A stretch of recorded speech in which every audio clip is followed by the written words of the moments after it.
What's going on, everyone? Welcome to another Monday, another Two Lost Office Hours. We are going to get started in just a second. I want to make sure that we are live on Instagram. I don't want to, um, I want to make sure the Instagram fam is fully tapping in. Looks like we have people on YouTube. Let me get to the comments. TT, the manager, as always, tapping in. We appreciate you tuning in from Northern California. I didn't know you were in Northern California. I'm not sure if you're from there or just there at the moment. But let me know what part of Northern California you're tuning in from. We got another episode with my guy, Ryan Schmidt. He's here. I think you should start. I mean, I'm sure you're starting to see his face more and more. You're killing the content, Ryan. You're killing the content game here. So welcome back to Two Lost Office Hours. Thanks for having me back. I'm excited to be here. Since the last time you were here, what have been some of the hotter topics, or maybe some of the stuff that you've seen, resonate pretty well on socials that you've talked about? Because you're pretty active. I want to say you post at least every day, every other day, something like that. I see a bunch of posts. What's been the hottest topic? I mean, royalty collections is always a huge one. Just how many people aren't collecting even their publishing or knowing the difference between what comes in on the master and distro and what comes in on the publishing side. That's huge. So just how much money is being left there. And then just like the idea that there's time limits to legal rights that you have. Like you can't just sit around forever and things are going really well in your music career and you're like, well, I'll deal with that eventually one day. Now it's 20 years later and you're like, well, I never got paid for that one song. You've got really strict deadlines legally, so you got to act when you know that you've been injured by something. The royalty collection thing is so frustrating to me because, like, I feel like that's always been it's a constant problem. Like ever since I got into this, to when I started the MEC to now working into, it seems like that's why do you think that royalty collection, why isn't it clear to people now on how to collect royalties? I don't get it. I think it's getting a little better now that we have better access to publishing administrators and distributors such as Two Lost have pub admin affiliates. But I think I just think that it all stems back to general education, that there are multiple copyrights when we're talking about music and they're monetized separately. So people think, oh, I put it on Spotify, got it on the DSPs, I'm getting paid. And that's just not true. Yeah, no, it's that's been a constant. I mean, I've seen, graphs that showed kind of how things break down. I see people talking about it all the time. I just don't, I mean, I understand it, but it's frustrating and it's the same topic time and time again that people are confused. But I got an email last week actually, hitting me up. There was an artist that distributes via Two Lost, and he was asking me like how much per stream in publishing royalties do we pay out? And I'm like, yo, one, I can't calculate that for you. Two, like, that's what our pub admin partner does. They pay out the publishing royalty, and Spotify pays those direct to them, right? It doesn't go through, those don't go through Two Lost. The master royalties that you collect, that's what we're collecting here at Two Lost, and that's what we pay out. So Two Lost is not paying out publishing royalties. It goes from Spotify and then it's collected by your pub admin. Is that correct? Or no, that's right. Yeah. Both the mechanicals are getting paid directly from the DSPs straight to the MLC in America. And then the public performance royalties are getting paid directly to the PROs. Mm-hmm. There. So yeah, I think it's going to continue to be some confusion because obviously it's not all the same people. There's a lot of younger artists that are getting into this, and because there's no like formal education, they're missing kind of this. Everybody's missing the same steps. So I'm assuming that's why it's always a problem as you have younger artists that get into this and start streaming well, etc. But anyway. anything else that has happened? Any win that you can share on your side? What has happened since the last time that you've tapped in with us? Oh man, like I've got a couple wins if you don't mind me sharing. It's been a good kind of pivotal point in my career. So recently, I started a brand new law firm. I went out Yeah. solo. I was previously working with a firm that I've been with for a long time, but I really wanted to pivot and focus just on music. This is something that I'm really passionate about. My client base and focus has really been music for the last 3 to 5 years, and it's been growing year after year. And that's really what I want to do. And so I'm happy to be doing that. My wife and I just had our first baby 6 months ago. So that has been a great opportunity for me to pivot, really focus on something I'm most passionate about, and also be home with the family some more, which is phenomenal. So I'm super stoked to be doing that. A case that I've been working on for a long time, a copyright case with one of the big major labels that would have 100% made it in like Billboard and Rolling Stone had it gone to litigation. We just got that resolved after about 6 months. So I'm super glad about that. It was an uncleared license that was put in a huge song. I represented the original rights holder, and we got that resolved to everybody's satisfaction. Every single time you can get something resolved without litigation is a major win. And then from a personal standpoint, when I don't know how many people that tune in here know that before becoming a lawyer, I was a singer-songwriter. I was an artist. And that's really the reason why I do what I do. And when I went to law school, I really got in my head that I had to put down the music. I had to just scrub any existence of me being an artist off the internet to be a lawyer that, law firms would want to hire. And I really got in my head on that. And I deleted my entire back catalog, which was just wild. I had 5 albums, and that was my life's work for 10 years. I love doing it. And I just without much thought, I just deleted it all because I thought that's what I needed to do. And through kind of building a community and meeting similar people that had been, in the music industry and then moving into other areas of professional life, I've realized, I think now is a good time that I can put some of that music back up there, and it really isn't something I need to be ashamed of or anything. So I actually created a 2 Lost account. I put a single up through 2 Lost and re-released some old music. And that platform, it's been a second since I've released music, but that platform was super intuitive. And there were some features in there that I hadn't seen other distributors do that I think is really going to help with royalty collections. One of them was asking for the ISWC code, which I've never seen a distributor ask for. And that's going to pay huge dividends in properly getting all your publishing royalties. So that was awesome. Can you explain to folks why that is? Why is that important? Yeah. Okay, so metadata is the name of the game in getting paid your royalties.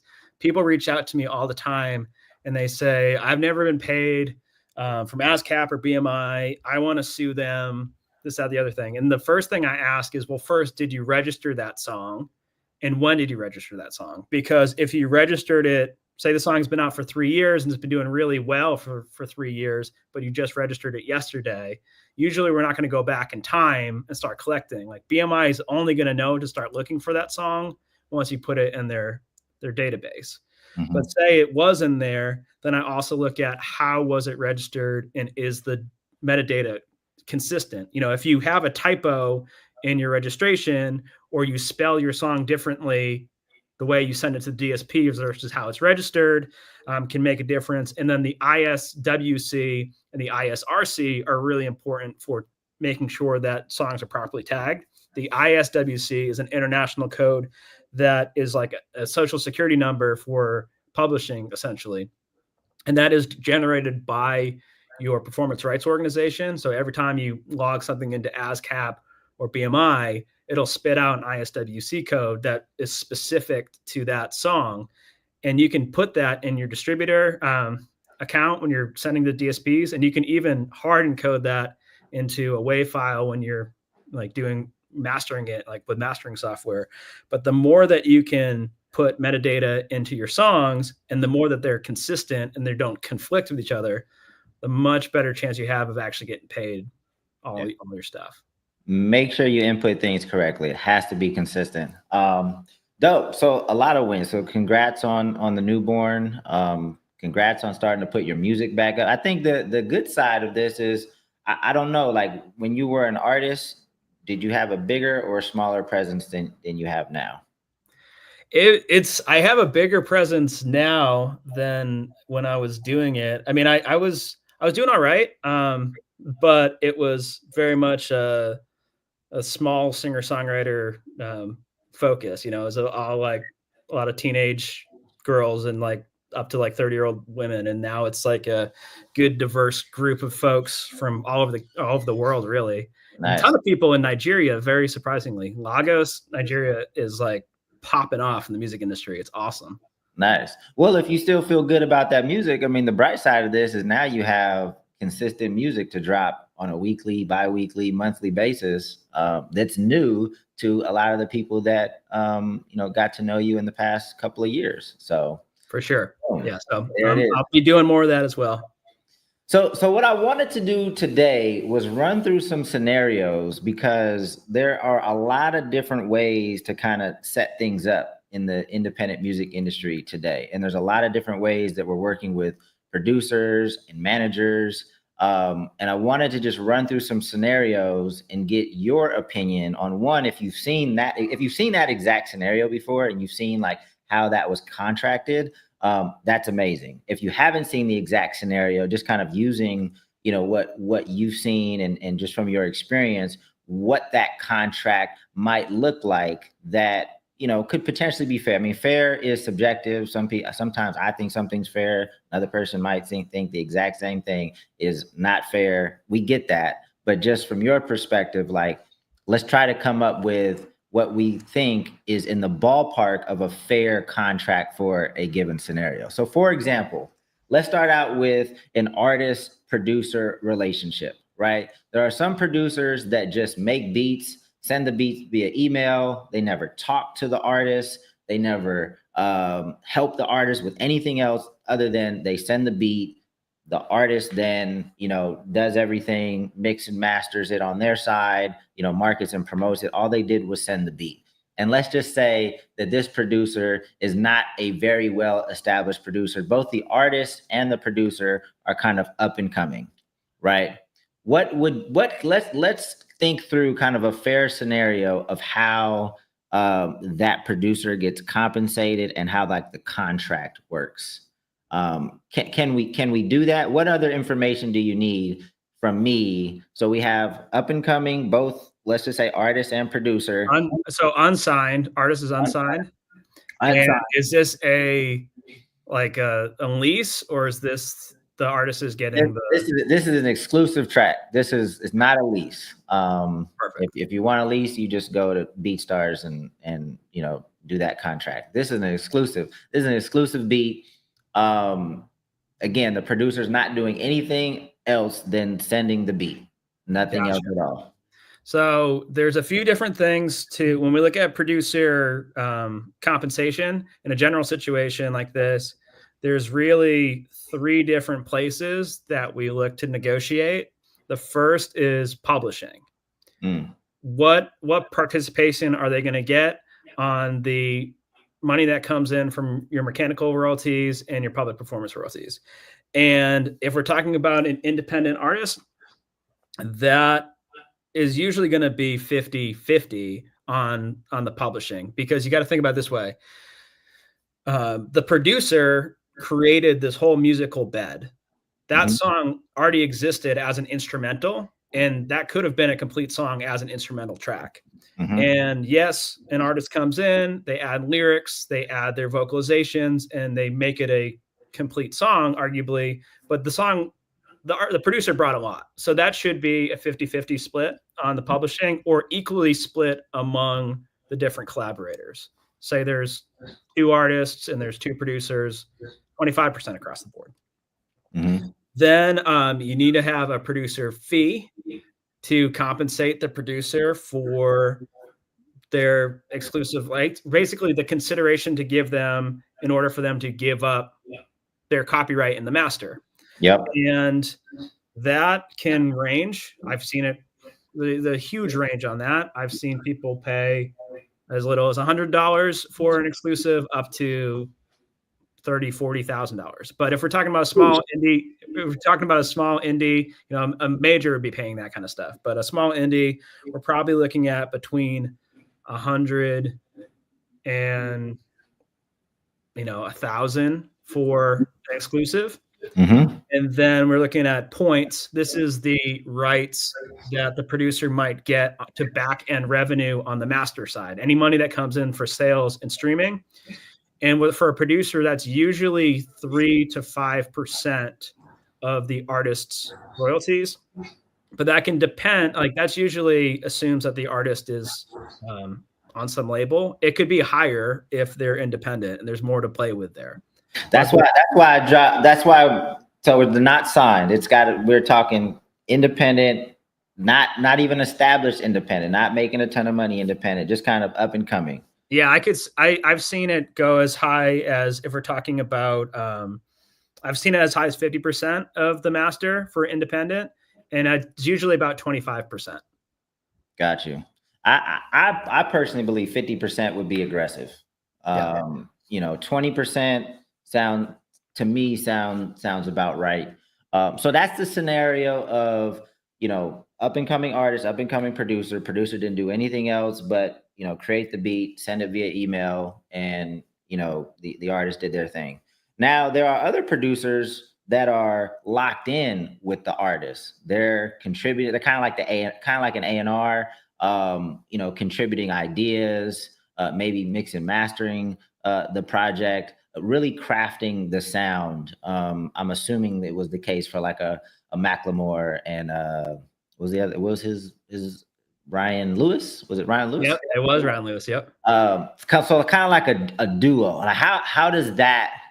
And they help. Let's just say they help. Come up with marketing and release strategies, and they're also very visible. Mm-hmm. They're very visible on socials. Let's just say they have a similar social presence.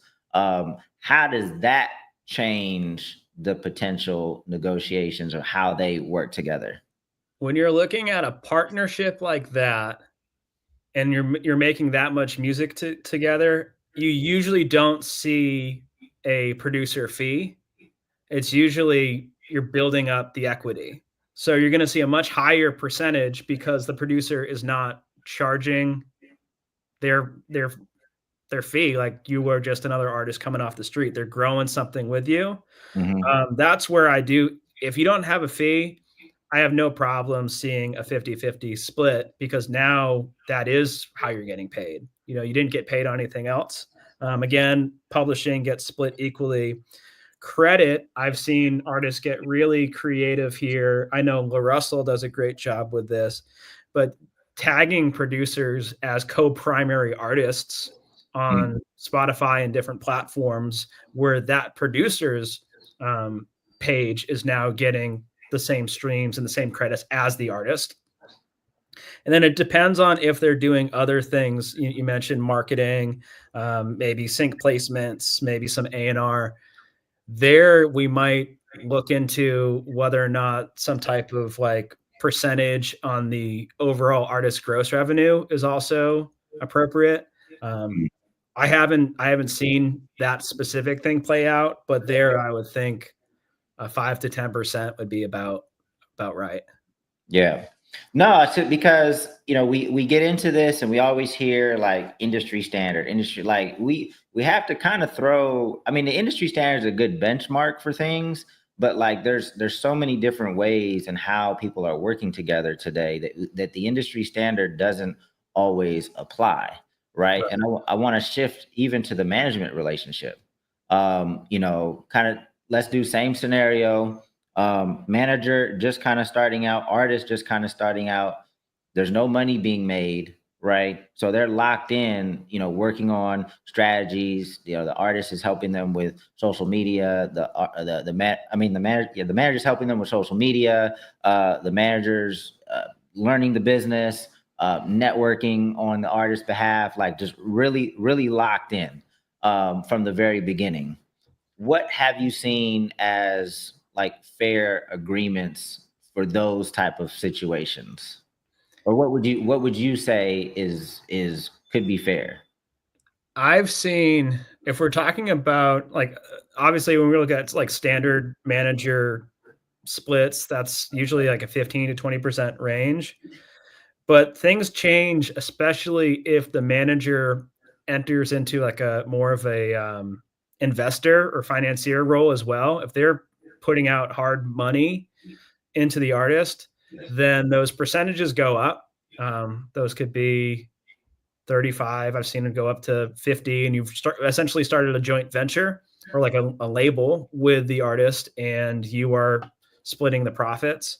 I've also seen the manager keep a more traditional management fee, but anything that is that comes in that they've put cash out for comes in off the top with interest, whatever that might look like. So there's actually some time, money, value for what they've laid out into the artist.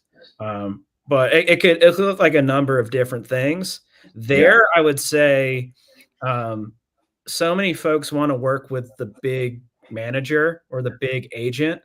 I was signed to a big manager at one point, and that manager didn't have any time for me. I was the smallest manager on their roster, and I might as well have had no manager because they were taking the calls of the people that were making them a lot more money than I was, and they were really good at managing the opportunities that were coming the bigger artist way, but they didn't quite have the vision or the skills to take a brand new artist that really needed to start building momentum.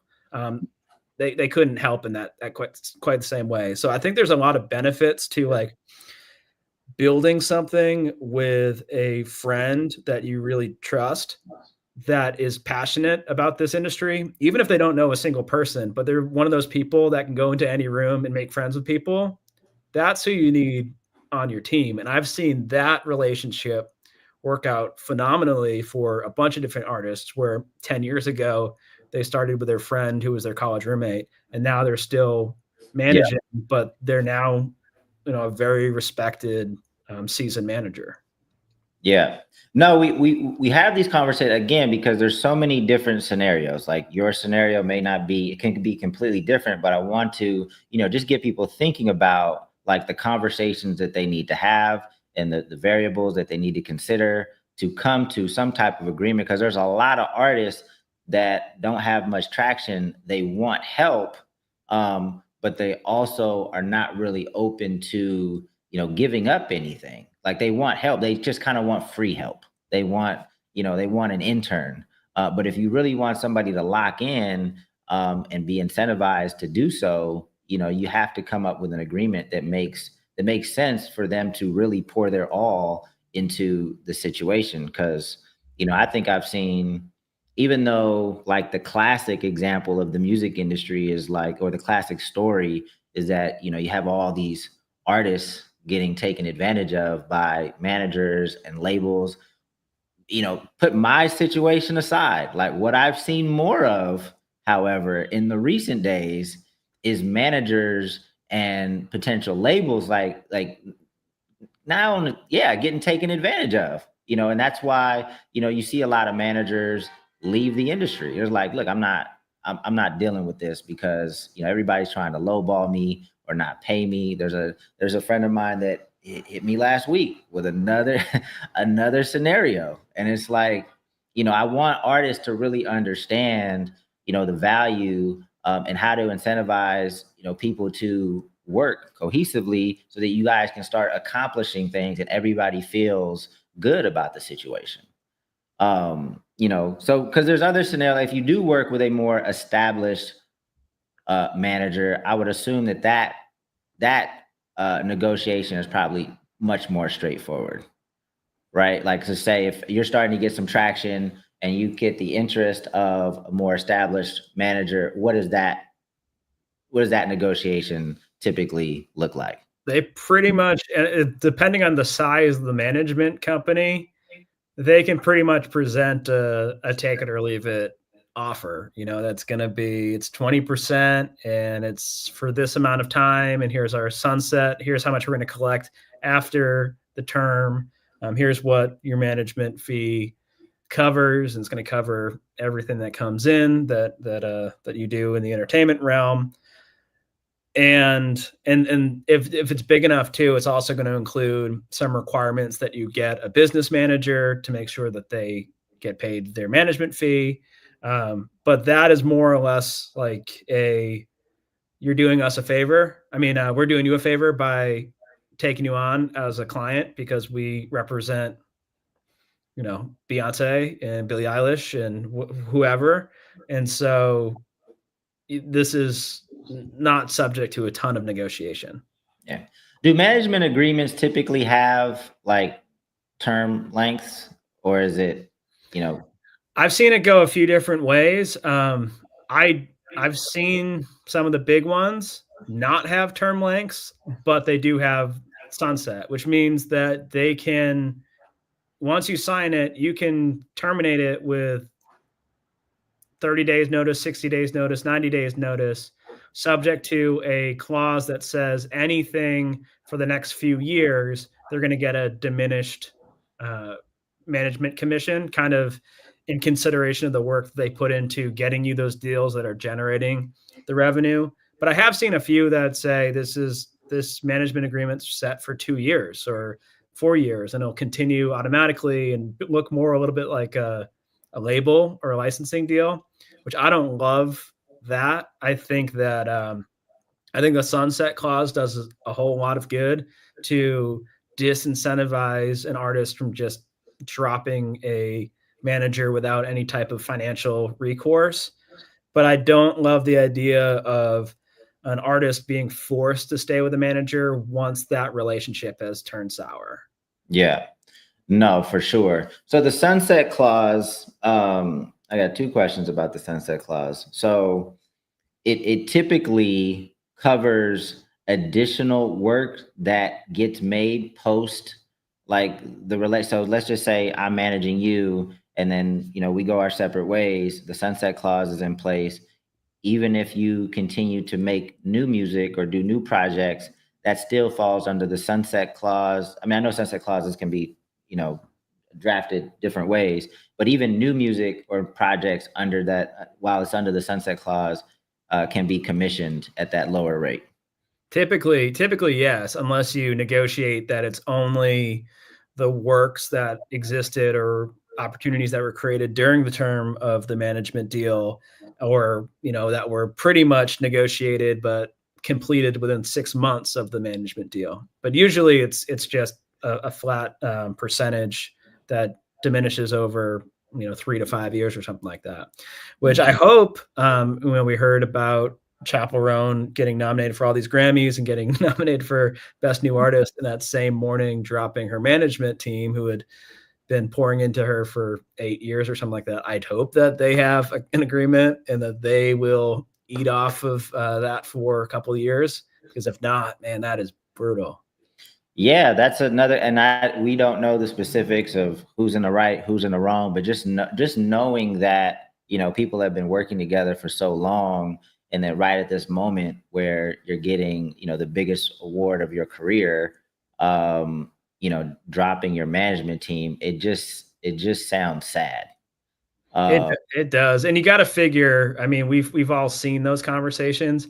You got to figure some people got in their ear, that like, oh yeah, I think so-and-so did a good job for you, but I can do this for you. I've seen it so many times with management. That's even happened to me as a lawyer. My clients getting poached out from under me because somebody who hasn't done the work and hasn't been the boots on the ground, has an opinion that they can do better. But it can be rough.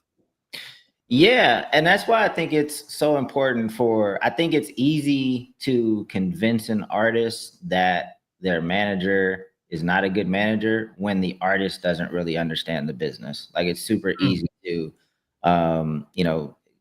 that's why it's so important that's why we have this. Like, it's not only for you to make the right decisions in terms of your music and things like that. I think it's so important to learn the business so that you can respect and value the people around you and kind of know what everybody's supposed to be doing. So you can grade for yourself, like, how effective is this person in this role? Because if you don't have that knowledge, somebody can come by and convince you that, especially find you at that moment when you and your manager are having a, tough time, or maybe you just got into an argument. Those people always find their way to the artist as soon as the artist and the manager disagree about something or there's some tension. They smell the blood in the water, and then that's when they kind of attack and try to really sever that relationship. It's pretty sad. I've heard time and time again from managers that it's difficult to collect on the sunset clause. Like they don't actually ever get the money, or maybe get an even smaller fraction of. Have you heard some of the same things? And how do you ensure that, you can still collect on it and that it's the right amount? So I'm going to be as political as I can be here because I am a man for the artists. I want to be, a champion for all musicians. And I have been stiffed by clients and musicians like we all have been. So you have to put certain protections in there to make sure you get paid. For instance, if I was negotiating a contract and I negotiated a fee and I was getting a percentage of that fee, I wouldn't put in there that once we sign this, the label pays 100% of that fee to the artist. And then I'll go to the artist and say, hey, can you give me my piece? Because that money could be gone. Mm-hmm. Much cleaner way of doing it is anytime you are getting a percentage from anybody, you build that into the contract itself. Artist is getting X at closing. We'll pay Ryan his attorney's fees of Y directly to him. Mm-hmm. That makes it super good and clean. Everybody's happy. There's no disagreements. There's no confusion about what happens. As far as what that could look like in a manager sunset clause, to the extent that the management fees are built into any contracts, that's your best chance, especially if there's like a letter of direction with a label. And a letter of direction is really just, for those that don't know, it's really simple letter that the label is accommodating the artist to pay somebody else a share of their royalties. Mm-hmm. So, that could be something that a manager could do, where at the point where they split up or something, the manager could say, we've got this sunset clause. As far as your publisher and your label, I would like to send them a letter of direction based on the sunset, and they'll just pay me that 10, 7.5%, 5% directly for the next 3 years. That'd be one way that would make it a lot more likely. Or having a similar relationship with a business manager if the artist does have a business manager, because they handle all the money that comes through. Yeah. Short of that, it can be really tough, because once the money is in an artist's hands, and really anybody, once you have that money, that's my money. If it'd be like if somebody, if taxes were just taken out, it would never ended up in my account, I wouldn't miss it. But the fact that I have to pay it, I'm like, I don't want to do that, Right. That's what happens all the time. Right. Okay, so we've talked, and again, having these conversations about like different types of relationships with people that are, potentially on your team. Again, just know for the people that just joined, like there's different types of relationships with producers. There's different type of relationships with managers that can warrant a different structure. Right. We're out of this stage of the industry standard. It's good to know the industry standard as like a baseline, but then you should also kind of factor in these variables that might change the percentage, up or down, depending on, different factors. Where I think it's important to know the standards is if somebody is offering the standard services, but asking for something so far outside of the standard fees. No, great point. Great point. there's other people on the team where I think you should have agreements with, right? Like, let's just say you work with videographers and photographers. Now, from my understanding, let's just take a photographer, for example. Like, you might have somebody shooting pictures for you, but the actual ownership of the picture rests with the person that took the photo. And I don't think a lot of artists understand that, and a lot of times it doesn't, there's the photo doesn't go anywhere to where it's an issue or anything. But can you talk through that and what type of agreement you potentially should have with your photographer so that you own those photos, or how that works out? Yeah, this all goes back to the Copyright Act, which says that whoever creates the work is the owner of that work. So if I am a songwriter and I open up Pro Tools and I record it, and I also write the lyrics, I own both the sound recording and I own the composition. Same is true with videography or photography. If I'm behind the camera and I'm snapping or shooting a video, I'm the one creating it, not my subject that I am capturing.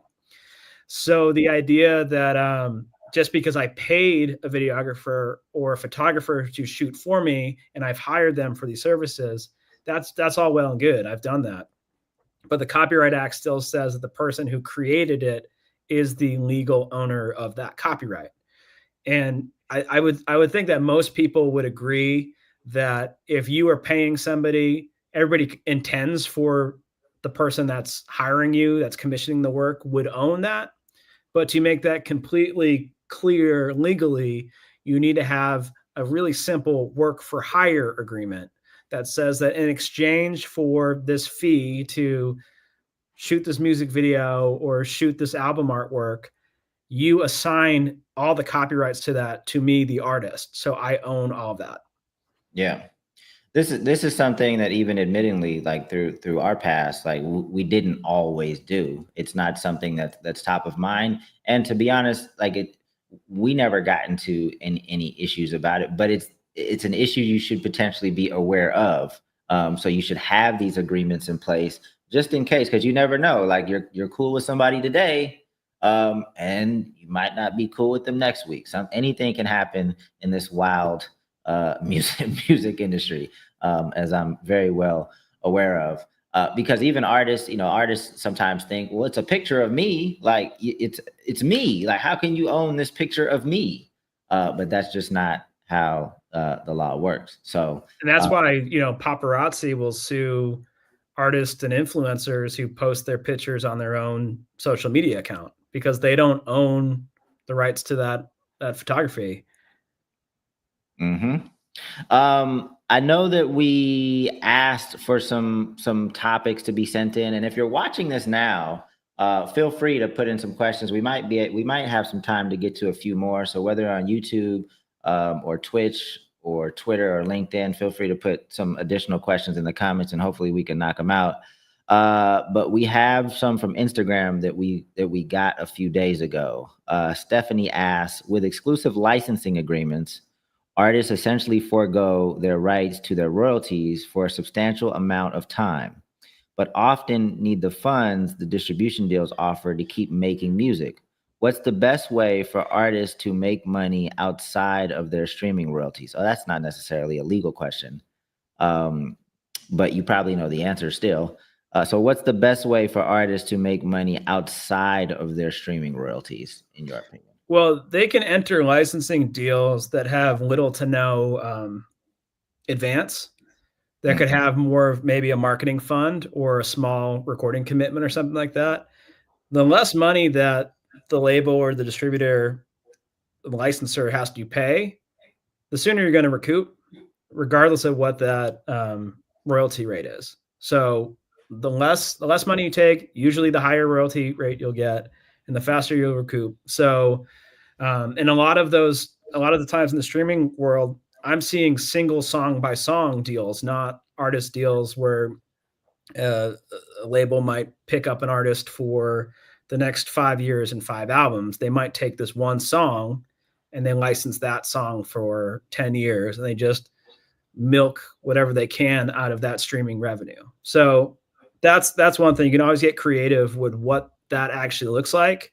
So you start making money on it sooner. And I've seen those be pretty beneficial, especially if the person who licenses the music or the entity that licenses the music has a really good infrastructure for marketing and monetizing that, where their $10,000 marketing spend is going to make this song that much more profitable year over year. So that's one thing. But as far as other revenue sources for artists, you always have publishing. And luckily, in today's day and age, it is not standard for a label to participate in publishing. There's few. If you're a brand new artist and you don't have a ton of leverage, they might ask for it, and you'll likely be able to get it taken out. But you always have publishing. That's a completely separate revenue source that you can monetize yourself. You can use a pub admin to collect for you, or you can enter a co-publishing deal with a major publisher, maybe for a big advance, depending on how much traction you have. Sync licensing, of course, can be another huge revenue source, depending on the type of music you make and if you are able to get placements in film, television, video games, and that will pay you both a licensing fee and back-end royalties through your publishing. So that can be great. And then touring, merchandising, direct to fan, these are all things that shouldn't be overlooked ever. If you have a good mailing list and a rabid fan base and you're selling directly to them, then you can monetize exclusive t-shirt drops and, cassette tapes or whatever it is that you want to do, depending on your niche, and you can monetize that and not just sit around and wait to get a fraction of a penny for one stream. Yeah, I mean, there's a shitload of things people can do these days to monetize. I mean, there's artists that are selling verses and hooks. If you have an audience, people are selling things on Cameo, little greetings and things like that. People are selling courses, brand sponsorships.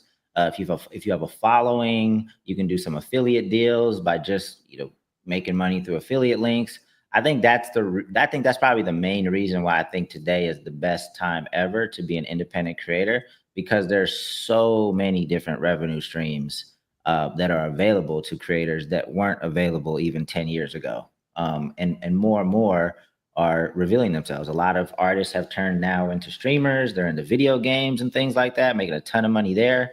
I recently posted a poll of in which lane is it the easiest to start making money? And we're going to probably have this debate on the podcast this week, but I put, music, gaming, production, and podcasting. And I don't know. I probably know the least about gaming, so I'm not sure. I know it's a bigger industry. I know there's more money there. So that alone might push it up towards the top, but I don't know exactly how, all the different ways in which people are monetizing. Anyway, there's a lot of ways to monetize, your presence as a creator these days. So yeah, let's go to the next question. How does a songwriter approach a music lawyer to represent them?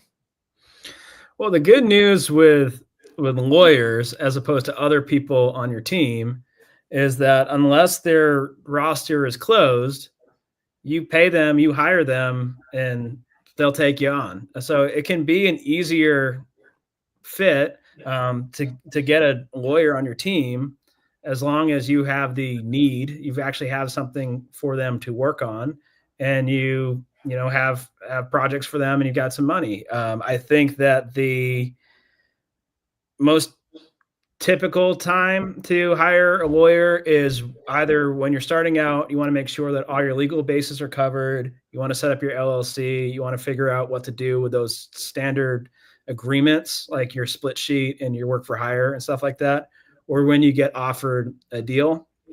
But yeah, as far as getting an attorney, it can be pretty easy. And I say that with the caveat that I've had a terrible time trying to find a lawyer when I was an artist. And that's because a lot of lawyers are terrible at customer service, and they've got a person at the front desk. that answers the phone, and that's a barrier right there. And they'll take a message, and so's in a meeting, and they write it down on a sticky note, and that's another barrier, and that note gets lost. And then, he'll call you back and we'll set up a meeting. I can't tell you how many times I had that conversation with the lawyers and nobody ever got back to me. So I never even got to that first meeting about hiring them. And this is people that are in business to work for people. I was ready to pay a lawyer to review a contract.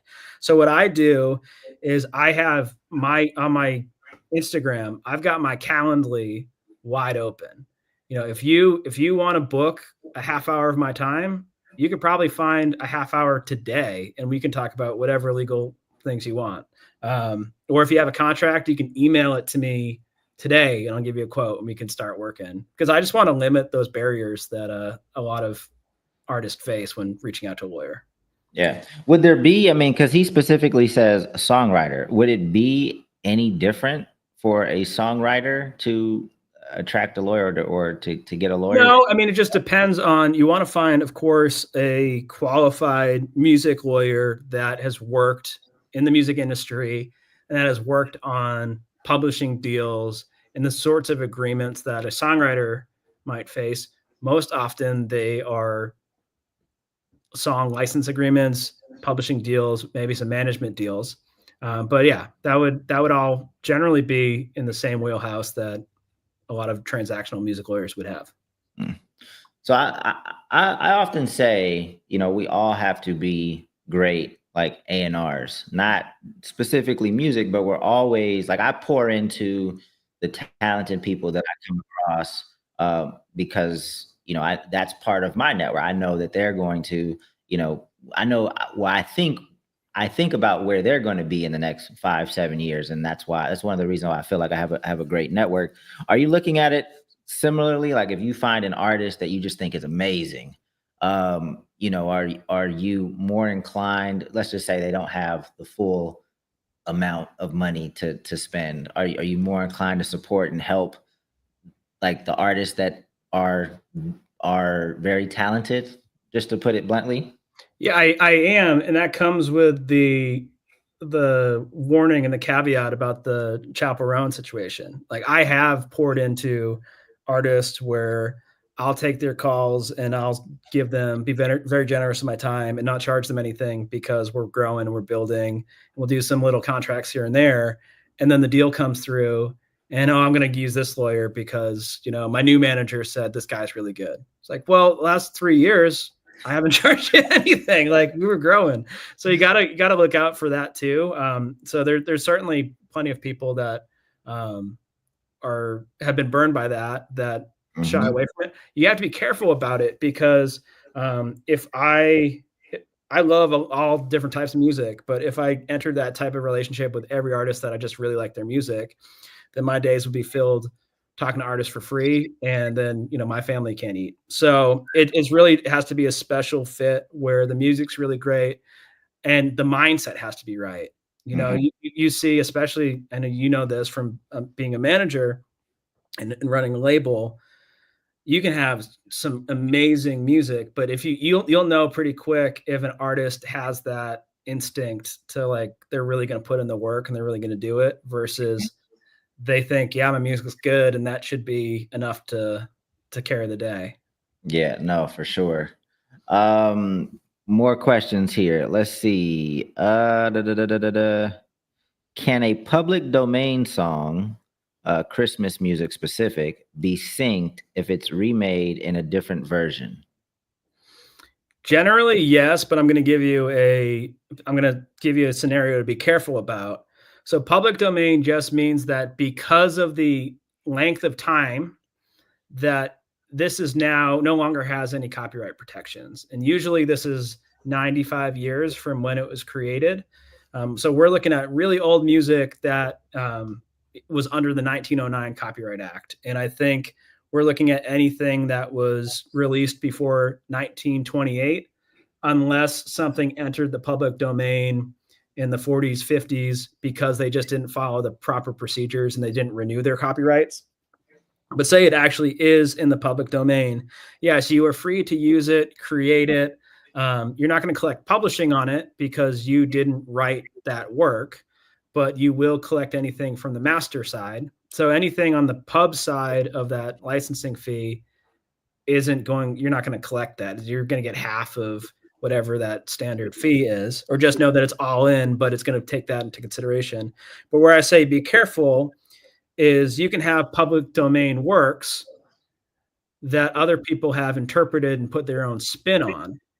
And if you are copying somebody's new arrangement or new version of a public domain, then that might be something that they own the rights to, at least their own interpretation.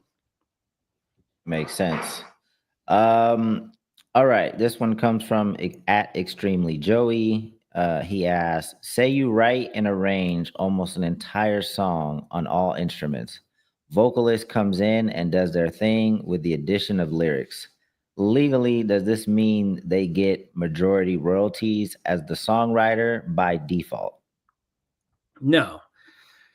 What the Copyright Act says is that anytime, and this is a great example for why you should have split sheets, and everybody should be clear on what their expectations are on what the split should be, because what is fair and reasonable depends on the people. And, if you both agree that a 90-10 split is good, that's fine. And if you think 50-50 is great, I'm fine with that too. As long as two people are in agreement, I have no problem with what that is, but just have that conversation. Because what the Copyright Act says is that anytime two or more people create a work that ends up in a final complete work, they are equal co-owners of that work. So that's the default rule. It's kind of like dying without a will. You're subject to whatever the default rules are under the law, and that might not be what you want it to be. So always have that conversation. As far as this lyricist being the songwriter, the person that wrote all the music is also a songwriter because they contributed melody and harmony to the composition. So there isn't any added weight to the fact that one person added top line vocal melody and lyrics. Everybody that contributed to that composition is a songwriter. Boom. There's another one around defamation. I think it was kind of a joke, but yeah, we'll leave that alone. We'll leave that alone. All right, we're coming up on time anyway. How can you already mentioned you have a Calendly link? What is your Instagram is at? My Instagram is, oh geez, now you're putting me on the spot. Let me say, is Ryan Schmidt, ryanschmidt.esq. Ryan Schmidt at ESQ. I'll put it in the comments. He has a Calendly link in his bio. He shared it, so I'm sharing it. If you have a need for a music attorney, make sure you hit up Ryan. Super knowledgeable.